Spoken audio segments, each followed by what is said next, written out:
মানুষ মমতা ব্যানার্জির পক্ষে আছে। বাংলার গর্ব মমতা বন্দ্যোপাধ্যায়। বাংলা থেকে বৈধ ভোটার একটাও বাদ যাবে না। এর থেকে স্বচ্ছ মুখ্যমন্ত্রী ভারতবর্ষে একটা আগেও দেখিনি, এখনো দেখিনি।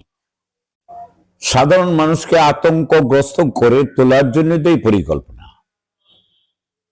সরকারের নীতি আদর্শ বিসর্জন গিয়েছে, মানুষকে চিন্তায় ফেলবে, মানুষের সঙ্গে ভ্রষ্টাচারিতা করবে, মিথ্যা কথা বলবে, এই করে করে ভারতবর্ষটাকেই উত্তাল করে ফেলেছে।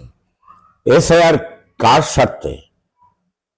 এসআইআর করে ভোট বাদ দিয়ে নিজেরা ভোট জিতবে? এটা বাংলায় মমতা বন্দ্যোপাধ্যায় যতদিন থাকে ততদিন সম্ভব না। আমাদের নেত্রী খুব স্বচ্ছভাবে এটার জবাব দিয়ে দিয়েছে এবং জনসাধারণকে আশ্বস্ত করেছে যে বাংলা থেকে বৈধ ভোটার একটাও বাদ যাবে না। সেই পরিপ্রেক্ষিতে এই স্যারের এগুলি যে একটা কেওয়াস সৃষ্টি হয়েছে সারা বাংলা জুড়ে, সেটা এদের আসন্ন নির্বাচনে তাদের স্বার্থ উদ্ধার করার জন্য সেটা করছে। কিন্তু এই বিভ্রান্তি হবে কেন? আগে তো কোনোদিন হয়নি এইসব হবে কেন? সারা ভারতবর্ষ জুড়ে ওরা ভোট চুরি করছে, যা শুনতে পেপারে দেখতে পাই। তো এইভাবে ভোট চুরি করে যেটা যায় সেটা সাময়িক, মানুষের মন জয় করা যায় না।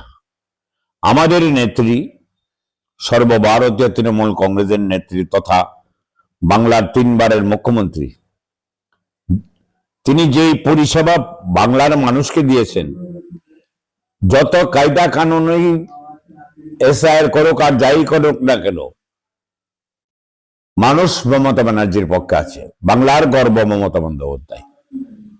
অতএব এই এসআইআর নিয়ে নির্বাচনে আমরা ভয় পাচ্ছি না, কিন্তু একটা অশান্তি মনোভাব চারিদিকে গড়ে উঠেছে। তারা শঙ্কিত ভোটাররা, আমার নামটা বাদ গেলে কি হবে? এটা আগে কোনোদিন হতো না।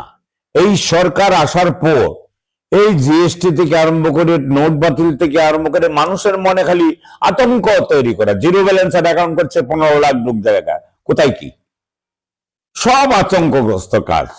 একটা সরকারের কি ডিউটি, কি উচিত? যারা আমার দেশের নাগরিক, যারা ভোট দিয়েছে, ভোটার লিস্টে গত 24 সালে যে ভোট দিয়েছে, সে আমার নাগরিক।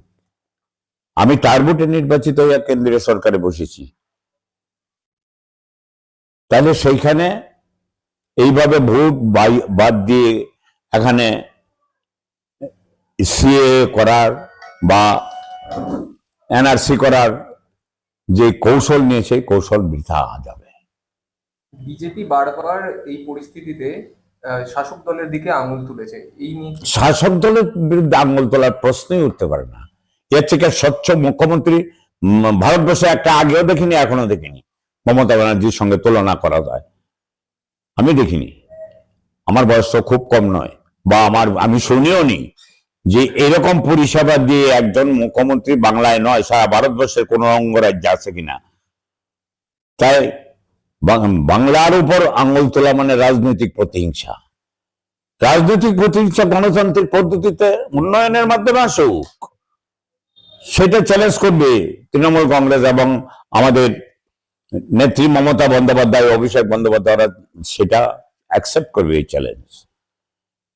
কিন্তু এইভাবে বাংলাকে হেয় করা, বাঙালিদের যেখানে বিজেপি রাজত্ব সেখানে তাদের নির্যাতন করা, আর যেই পরিযায়ী শ্রমিকগুলি তাড়িয়ে দিচ্ছে অন্য রাজ্য থেকে, সেখানে মমতা বন্দ্যোপাধ্যায় মানবিক মুখ্যমন্ত্রী 5,000 টাকা করে তার পার ফ্যামিলিকে দিচ্ছে বর্তমানে। এটা মনে রাখা উচিত। এর নাম মমতা বন্দ্যোপাধ্যায়, মানবিক মুখ্যমন্ত্রী, সাধারণ মানুষের মুখ্যমন্ত্রী, জননেত্রী। এইখানে এইসব কায়দা কৌশল করে কোনো লাভ হবে না।